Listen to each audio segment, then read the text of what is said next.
Good morning, friends. How are you? Hope all are you doing well. All are you doing well? Okay. Praise our God. ഇന്ന് ഞാനിവിടെ exercise ചെയ്തുകൊണ്ടിരുന്നപ്പോഴേ ഒരു 75-76 വയസ്സുള്ളൊരു അച്ചായൻ. അപ്പോൾ ഞങ്ങളെപ്പോഴും മിണ്ടുന്ന ആളാണ്. പുള്ളി കായലിലൊക്കെ പോയി കരിമീൻ പിടിക്കാൻ സ്പെഷ്യലിസ്റ്റാണ്. വെൽ ടു ഡു ഫാമിലിയാണ്. അതിൻ്റെ ഒരു മോൻ സോൾജിയറാണ്, വേറെ മോൻ ഇങ്ങനെ വർക്കൊക്കെ ചെയ്ത് പ്ലംബിങ് ഇലക്ട്രിക് അങ്ങനെയൊക്കെ ചെയ്ത് എന്തായാലും വലിയ ഒരു മോൻ CRP ഓഫീസർ മറ്റാണ്. വെൽ ടു ഡു ആണ്. അപ്പോൾ അതെങ്ങനെ പോകും? അപ്പം ഞാൻ ചോദിച്ചു, ഗുഡ് മോർണിംഗ് പറയും സാറിന്. പറഞ്ഞു എന്താ അവിടെ പോകാമെന്ന് ചോദിച്ചാൽ പറഞ്ഞു വൈഫിനെ മെഡിക്കൽ കോളേജിൽ കണ്ണ് ഓപ്പറേഷൻ ഡേറ്റ് കിട്ടി, പക്ഷേ അത് വൈഫ് വേറെ അസുഖമായിട്ട് ചെയ്യാൻ പറ്റില്ല, ഇപ്പം ജില്ലാശുപത്രി പോവാ, ടോക്കൺ എടുക്കാൻ പോവാണ്. അപ്പോൾ ഞാൻ പറഞ്ഞു, ചേട്ടാ ഈ ടോക്കൺ എടുക്കാൻ അവിടെ പോകുന്നതിനാ? ഒന്നെങ്കിൽ ചേട്ടന് അക്ഷയയിൽ നിന്ന് തലേ ദിവസം തന്നെ എടുക്കാം, അല്ലെങ്കിൽ മൊബൈൽ ഫോൺ ഇപ്പോൾ എടുക്കാം. വെറുതെ ഈ ഒരു മറ്റിത്തറയിൽ നിന്ന് 2 കിലോമീറ്റർ നടക്കണം, ചിങ്ങാലത്തേനാണ്, പിന്നെ ബസ് കയറണം, ജില്ലാശുപത്രി പോകണം, എന്ത് ബുദ്ധിമുട്ടാണ്. അപ്പോൾ അതിൻ്റെ ആവശ്യമില്ല, നമുക്ക് ഓൺലൈനിൽ എടുക്കാം. അതായത് നമുക്ക് ഇപ്പം നാളെ പോകണമെങ്കിൽ ഇന്ന് അക്ഷയയിൽ നിന്ന് ടോക്കൺ എടുത്ത് തരും. അത് നമ്മുടെ മൊബൈൽ ഫോണിൽ ആപ്പ് ഡൗൺലോഡ് ചെയ്ത് നമുക്ക് ഇപ്പം തന്നെ എടുക്കാം. അപ്പോൾ അത് പുള്ളിക്ക് വലിയ സന്തോഷം. പുള്ളിയുടെ ഒരു മോളെ വിളിച്ചു. അപ്പോൾ അവിടെ ഈ സ്മാർട്ട് ഫോൺ ഇല്ല, അവൻ അവിടെ ഫ്രണ്ടിനെ വിളിച്ചു. ഫ്രണ്ടാണോ കസിനാണോ അത് ശരിയാക്കി. പുള്ളി അവിടെ സന്തോഷത്തോടെ തിരിച്ചു പോയി. അപ്പോൾ അത് കണ്ടപ്പോൾ എനിക്കും സന്തോഷം. Good morning. നമുക്ക് ലഭിക്കുന്ന അറിവുകൾ ഷെയർ ചെയ്യണം. 2 ഗുണം. ഒന്ന് ഷെയർ ചെയ്യുമ്പോൾ മറ്റൊരാൾക്കൊരു ഗുണമാണ്, രണ്ടാമത് നിങ്ങളത് ഹൃദിസ്ഥമാക്കും. അപ്പോൾ അതിൻ്റെ ഒരു പ്രൊഫസർ പുള്ളിക്കാരും പറയും, simple way to learn something else is to teach somebody else. ഈ പ്രൊഫസർ എപ്പോഴും പറയായിരുന്നു. നമ്മുടെ ഹൃദയത്തിൽ നമ്മൾക്ക് ഞാൻ എൻ്റെ കൊച്ചുമക്കളോടൊക്കെ പറയാൻ ആഗ്രഹിക്കുന്നൊരു കാര്യം, നിങ്ങൾ സ്കൂളിൽ കിട്ടുന്ന വിവരങ്ങൾ അത് നിങ്ങളുടെ തീരെ പൊടി കൊച്ചുങ്ങളുടെ അവരോട് ടീച്ച് ചെയ്താൽ മതി. 2 ഗുണം. ഒന്ന്, ഇവൾക്കത് പഠിക്കാം. 2, അവളുടെ സബ് കോൺഷ്യസ് മൈൻഡിൽ, കുഞ്ഞിൻ്റെ sub conscious mind good morning അത് ക്രിയേറ്റ് ചെയ്യും. നിങ്ങൾക്കറിയാമല്ലോ, കുഞ്ഞുങ്ങൾ സംസാരിക്കുന്നിടം വരെ അവർ എല്ലാം കേട്ടോണ്ടായിരിക്കുന്നത്. 6 മാസം ഗർഭസ്ഥാവസം മുതൽ 5 വയസ്സ് വരെ അവരുടെ സബ് കോൺഷ്യസ് മൈൻഡ് വളരുന്നത്. കോൺഷ്യസ് മൈൻഡും അതിനോടൊപ്പം വളരും. അപ്പോൾ ആ കൊടുക്കുന്ന ഫീഡിങ്ങാണ് ലൈഫ് ലോങ്ങിൽ അവർക്ക് കിട്ടുന്നത്. അതുകൊണ്ടാണ് ഇപ്പം നമ്മൾ കാണാൻ നാട്ടിൽ എവിടെ നോക്കിയാലും നമുക്ക് കുട്ടികളെ പഠിപ്പിക്കുന്ന സ്ഥലങ്ങളില്ലേ അംഗനവാടികൾ എന്തൊക്കെയാണ് ചെയ്യുന്നത്? കുഞ്ഞുങ്ങൾക്ക് പോഷകാഹാരം കൊടുക്കും, അവർക്ക് നല്ല പാട്ടുകൾ പാടി പഠിപ്പിക്കും, നല്ല കഥകൾ ചൊല്ലിക്കൊടുക്കും, ഹീറോട്ടിക്കായിട്ടുള്ള ആക്ടിവിറ്റീസ് പറഞ്ഞു കൊടുക്കും. അങ്ങനെ ധീരയായിട്ടുള്ള നാടിനെ സ്നേഹിക്കുന്ന നല്ലൊരു പൗരനെ വളർത്തിയെടുക്കാൻ വേണ്ടിയാണ് ഓരോ മാസവും കോടിക്കണക്കിന് രൂപ മുടക്കിക്കൊണ്ടിരിക്കുന്നത്.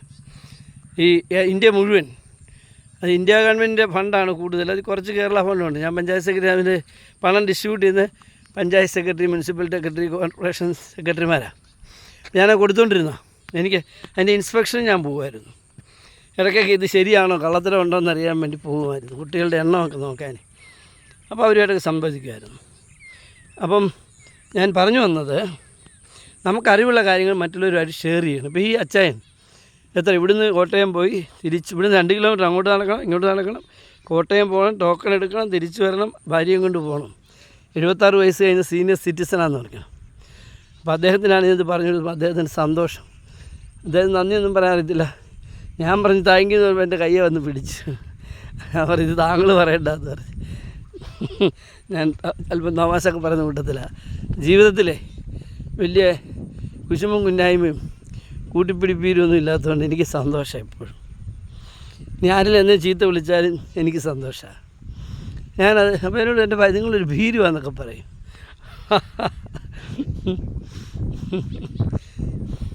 അത്യാവശ്യം കരാട്ടയൊക്കെ പഠിച്ചിട്ടുള്ള 10-30 വർഷമായിട്ട് സ്ഥിരം പ്രാക്ടീസ് ചെയ്തുകൊണ്ടിരിക്കുന്ന എനിക്ക് ഭീരുവാണോ?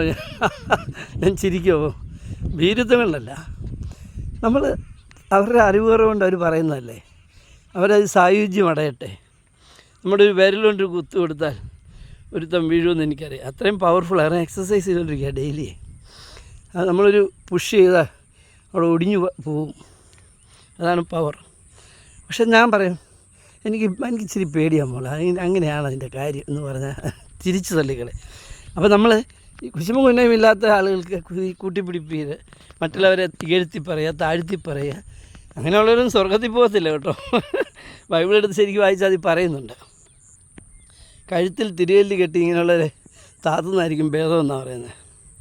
നമ്മൾ കാര്യം ഇങ്ങനെയൊക്കെ പറയുമ്പോഴേ, പരദൂഷണമൊക്കെ പറയുമ്പം ഒരാളുടെ ജീവിതം നശിച്ചു. കഴിഞ്ഞ ദിവസം ഒരു കുട്ടി ആത്മഹത്യ ചെയ്തില്ലേ?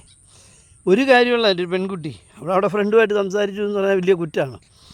അതിനെ ചൂട്ടി ചോദിക്കുന്നു, അവിടെ ഫ്രണ്ടിനെ തല്ലുന്നു, കൊണ്ടുപോകുന്നു.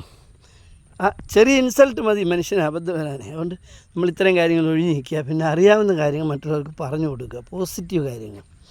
Okay, all the best. Have a fantastic positive day. നമ്മൾ പോസിറ്റീവായിട്ട് തിങ്ക് ചെയ്യുന്നവരെ കാണുമ്പോൾ നമുക്കറിയാം എന്താണെന്നറിയാം, അവരവരുടെ വീടും പരിസരമൊക്കെ എപ്പോഴും വൃത്തിയാക്കിയിട്ടിരിക്കും. ഒരു പ്ലാസ്റ്റിക് കഷ്ണം ഉണ്ട്, അതൊരു കൂട്ടിനകത്ത് എടുത്തിട്ട് നമ്മുടെ ഹരിതകർമ്മസേന വരാൻ നോക്കിയിരിക്കും അവർക്ക് കൊടുക്കാൻ. അതുപോലെ വീടിൻ്റെ വാതിൽക്ക് റോഡുണ്ടെങ്കിൽ അതിൻ്റെ സൈഡിൽ ഒരു ചെടി, ഇതെൻ്റെ ചെടിയാണ്, ഇതെൻ്റെ റോസ, ഇങ്ങനെ പ്രേമിച്ച് സ്നേഹിച്ചൊരു ചെടി വെക്കും.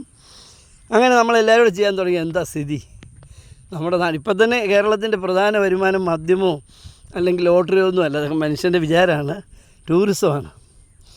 കേരളത്തിൻ്റെ ഏത് നൂക്കിലും കോർണറിലും, ഇപ്പം ഞങ്ങളുടെ ചിങ്ങവനത്ത് തന്നെ ഇവിടെ ഒരു ഹോട്ടലുണ്ട്. അവിടെ ചെല്ലുമ്പം ഭക്ഷണം, അവിടെ യൂറോപ്യൻസൊക്കെ വന്ന് താമസിക്കുക. അവർ കുമരകത്ത് താമസിച്ചാൽ വലിയ ചിലവായതുകൊണ്ട് ഇവിടെ വന്ന് താമസിക്കും. ഇവിടെ ആകുമ്പോൾ 1000 രൂപയ്ക്ക് മുറി കിട്ടും, കുമരകത്താണെങ്കിൽ 4000 രൂപ കൊടുക്കണം. അത്രയുള്ള വ്യത്യാസം.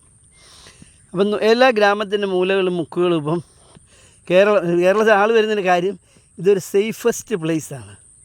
ഇവിടുത്തെ ജനങ്ങൾ എഡ്യൂക്കേറ്റഡാണ്, ക്ലീൻ, എപ്പോഴും 2 നേരം കുളിക്കുന്നവരാണ്, എല്ലാവരെയും സ്നേഹിക്കുന്നവരാണ്, നല്ല ഭക്ഷണമുണ്ട്. പിന്നെ ഇവിടുത്തെ പോലീസിങ്ങാണ്, സൂപ്പർ പോലീസിങ്. വിദേശ രാജ്യത്തോട് കിടപിടിക്കുന്ന പോലീസിങ്ങാണ് കേരളത്തിലുള്ളത്. അതുപോലെ ഫോറസ്റ്റ്, എക്സൈസ്, KSCB എല്ലാം ഒന്നിനോടൊന്ന് മെച്ചാ. കണ്ടില്ലേ, കഴിഞ്ഞ കാറ്റും മഴയിലും കേരളം മുഴുവൻ പോസ്റ്റ് ഒടിഞ്ഞു, 40% പോസ്റ്റ് ഒടിഞ്ഞു വീണിട്ടും ചില സ്ഥലങ്ങളിൽ, ഇടുക്കി പോലെ സ്ഥലങ്ങളിൽ 4 ദിവസം എടുത്തു. ബാക്കി എല്ലാ ദിവസവും എല്ലായിടത്തും അന്നല്ലേ പിറ്റൊന്ന് തന്നു. അതാണ് KSCB. പിന്നെ നമ്മുടെ KSRTC, നമ്മുടെ പ്രിയപ്പെട്ട KSRTC. എന്താ ആ ബസ് കാണുമ്പോൾ തന്നെ നമ്മൾ കാറോടിച്ച് പോകുമ്പോൾ ഈ KSRTC നമ്മൾ സൈഡ് കൊടുക്കുന്ന നമ്മൾ സ്വന്തം വണ്ടി എന്നുള്ള മട്ടില്ല, അത്രയ്ക്ക് ഇഷ്ടമാണ്. അതിനൊരു പെൺകുട്ടി കയറി ടിക്കറ്റ് എടുത്താൽ അവൾ പോലീസ് സ്റ്റേഷനിൽ ഇരിക്കുന്ന പോലെ. അവിടെ ഡെസ്റ്റിനേഷൻ വരെ അവൾക്ക് ഗവൺമെൻറ്റിൻ്റെ കരുതലുണ്ട്, സ്നേഹമുണ്ട്. ഇപ്പോൾ രാത്രി കൊണ്ട് ഇറക്കി വിടത്തില്ല, ആരെങ്കിലും ബന്ധുക്കൾ വന്നിട്ട് വണ്ടി വിടത്തുള്ളൂ. അവിടെ നിന്ന് കണ്ടക്ടർമാർ അവിടെ വെയിറ്റ് ചെയ്യും, അവിടെ സുരക്ഷ ഉറപ്പാക്കുക. എന്ന് വെച്ചാൽ അതാണ് KSRTC. അങ്ങനെ ഈ കേരളം ഇത്ര മനോഹരമായതുകൊണ്ടാണ് വിദേശത്തു നിന്ന് ധാരാളം ടൂറിസ്റ്റുകൾ, വിദേശത്തു നിന്നും നമ്മുടെ അന്യ സംസ്ഥാനത്തു നിന്നും, കേരളത്തിൽ ഇങ്ങനെയുണ്ടോ, അവർക്ക് അവരുടെ നാട്ടിൽ പറഞ്ഞു കേട്ടിട്ടില്ല. ഒരു പോലീസുകാരനോട് നേരെ നിന്ന് എന്താ സാർ എൻ്റെ പേരുള്ള ചാർജ് എന്ന് ചോദിച്ചാൽ അവൻ തീർന്നു എന്ന് പറയുന്ന സ്റ്റേറ്റിൽ നിന്നാണ് ഇവിടെ വന്നാൽ പോലീസുകാരെ കണ്ടില്ല നമ്മുടെ പിള്ളേരൊക്കെ വിരലെത്തുമ്പേ നിർത്തുന്നത്. എന്നുവെച്ചാൽ ഇവിടെ അതിനുള്ള പവറുണ്ട്, നമുക്ക് സ്വാതന്ത്ര്യമുണ്ട്. പോലീസിനും അറിയാം നമുക്ക് ചെയ്യാവുന്നതിൻ്റെ പരിമിതി ഇതാണെന്ന്. അപ്പോൾ അങ്ങനെ വന്നപ്പോൾ നമ്മുടെ നാട് സൂപ്പറായി. അപ്പം നമുക്ക് നന്മകൾ കൊണ്ട് സമൃദ്ധമാക്കാം. എന്തായാലും ഇവിടെ എന്തിനും ഏതിനും നമ്മോടൊപ്പം നിൽക്കുന്ന, നമ്മുടെ സൈദ്ധാന്തിക വശത്തിലാണെങ്കിലും ആപേക്ഷിക വശത്തിനാണെങ്കിലും സ്നേഹത്തിൻ്റെ ഭാഷ നമ്മളൊപ്പം നിൽക്കുന്ന ഒരു സ്ട്രോങ് ഗവൺമെൻറ് ഇവിടെ ഉണ്ട്. അതുകൊണ്ട് നമുക്ക് കൂടുതൽ സന്തോഷമായിട്ട് മുമ്പോട്ട് പോകാം. തെരഞ്ഞെടുപ്പുകൾ വരും, ഏതെങ്കിലും ഒരു ന്യൂക്ക് ആൻഡ് കോർണറിൽ ഇലക്ഷൻ നടന്നു, അത് ജനകീയ വിധിയാന്നൊക്കെ പറഞ്ഞാൽ അത്ര ശരിയൊന്നുമല്ല. ജനങ്ങളോട് മൊത്തത്തിൽ ചെയ്യുന്ന പ്രവൃത്തികളാണ് എല്ലാവരും നോക്കുന്നത്. അപ്പം ഏതെങ്കിലും ചാനലുകാരോ പത്രക്കാരോ അവരൊക്കെ പറയട്ടെ, അത് പറയുമ്പോൾ അവരെ ഒന്നുകൂടെ സ്ക്രൂട്ടിനി ചെയ്യും. നമുക്ക് നമ്മളെ സ്വയം നന്നാക്കാൻ കഴിയും. വിമർശനം എപ്പോഴും നമ്മളെ നന്നാക്കും അല്ലേ? വിമർശനം നമ്മളെ കൂടുതൽ കാര്യക്ഷമതയുള്ളവരാക്കും. ഇപ്പോൾ ഒരു കുട്ടിയെ അല്ലെങ്കിൽ ഒരു കുടുംബത്തെ നശിപ്പിക്കണമെന്നുണ്ടെങ്കിൽ അവരെ ഒന്നും പറയാതിരുന്ന് വെച്ചാൽ മതി, ഉപദേശമൊന്നും വേണ്ട, മിണ്ടായിരിക്കും. അവർ തോന്നുന്നത് കാണിച്ചു കൂട്ടി അങ്ങ് ജീവിച്ചെല്ലാം കൂടെ. പക്ഷെ മോനെ ഇവിടെ പഠിക്കണോ, മോളെ അത് ചെയ്യരുത്, നമുക്ക് ഇങ്ങനെ ചെയ്യേണ്ടത്, ഇങ്ങനെ നമ്മൾ ഉപദേശിക്കുമ്പോൾ എന്ത് പറ്റുമെന്നറിയോ? അവരൊരു ഊർജ്ജമുണ്ട്, നമ്മളോട് ദേഷ്യം ഉണ്ടാകും. നമ്മൾ എന്നോട് അയാൾ പറയേണ്ട കാര്യമുണ്ടോ എന്നൊക്കെ ചോദിക്കും. പക്ഷേ വീട്ടിൽ പോയി ശാന്തമായിട്ട് പറഞ്ഞ കാര്യമുണ്ടല്ലോ, അവൻ സെൽഫ് ലേണിങ് തുടങ്ങും, അവൻ ദൃഢമായ നിശ്ചയങ്ങൾ എടുക്കാൻ തുടങ്ങും, അവൻ ജീവിതത്തിൽ വിജയം. ഇപ്പോൾ ഒരാളെ നശിപ്പിക്കണമെന്നുണ്ടെങ്കിൽ അല്ലെങ്കിൽ ഒരാളെ നമുക്ക് വളരരുത്, അവൻ തളർന്നു പോകണമെന്നുണ്ടെങ്കിൽ ഒന്നും പറയാതിരുന്നാൽ മതി, അവന് ഉപദേശങ്ങൾ കൊടുക്കാതിരുന്നാൽ മതി, നിർദ്ദേശങ്ങൾ കൊടുക്കാതിരുന്നാൽ മതി. അവൻ്റെ ഉള്ളതും കൊണ്ട് ഇങ്ങനെ അടിച്ചു പൊളിച്ച് കപ്പയും മീനും ഒക്കെ തിന്ന് പിള്ളേർക്കും കൊടുത്ത് കിടന്നുറങ്ങി. ഇതാണ് ജീവിതം പറഞ്ഞ് കിടന്നോളൂ. എന്നാൽ എൻ്റെ കുഞ്ഞുങ്ങൾ ഏറ്റവും മിടുക്കനായിട്ട് വരണം. ഈ നാടിനെ സ്നേഹിക്കുന്നവനാകണം. അവൻ കരുത്തുള്ളവനാണ്. അവൻ രാവിലെ അവന് സ്കൂളിൽ പോകുമ്പം ഭക്ഷണം കൊടുത്ത് വിടണം, നല്ല പോഷകാഹാരം കൊടുത്ത് വിടണം. അവൻ ക്ലാസ്സിൽ നിന്ന് വരുമ്പോൾ അവനോട് നീ എന്താ ഇന്ന് എൻ്റെ ക്ലാസ്സിൽ നടന്നതെന്ന് ചോദിക്കണം. അവനും കുട്ടികളൊക്കെ ആയിട്ടിരുന്ന 10 മിനിറ്റ് അമ്മയും അപ്പനും വർത്തമാനം പറയണം. ഇങ്ങനെയൊക്കെ ചെയ്യുമ്പോഴാണ് കുടുംബം നന്നായിട്ട് വരുന്നത്. ഉപദേശമൊന്നും വേണ്ട. നീ അവിടെ പോകരുത്, ഇവിടെ പോകരുത്, നീ അവിടെ കൂടെ കളി, അങ്ങനെയൊന്നും പറയരുത്. എല്ലാവരും കുട്ടികളാണ്, അവർക്കൊന്നും അറിഞ്ഞുകൂടാ.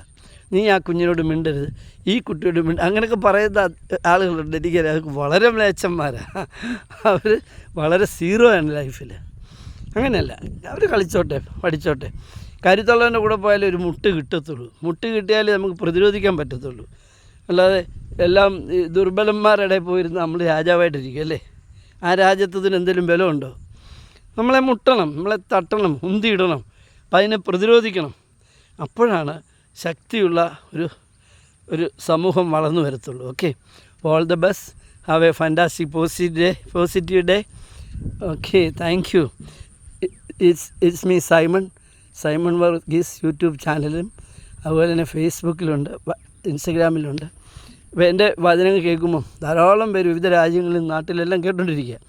അങ്ങനെയുള്ളവർ മറ്റ് സുഹൃത്തുക്കൾ ഇങ്ങനെ പ്രയാസങ്ങളും പ്രശ്നങ്ങളും ഉള്ള ആൾക്ക് ഇത് പരിചയപ്പെടുത്തി കൊടുത്താൽ അവർക്കൂടെ ഇറ്റ്സ് മീ സൈമൺ യൂട്യൂബ് ചാനലിൽ വരാനും, അതിനകത്ത് നമ്മൾ ഇപ്പോൾ അതിൻ്റെ 100, 150, 200 ഓൾറെഡി വീഡിയോ ഉണ്ട്, പിന്നെയും ചെയ്തുകൊണ്ടിരിക്കുക.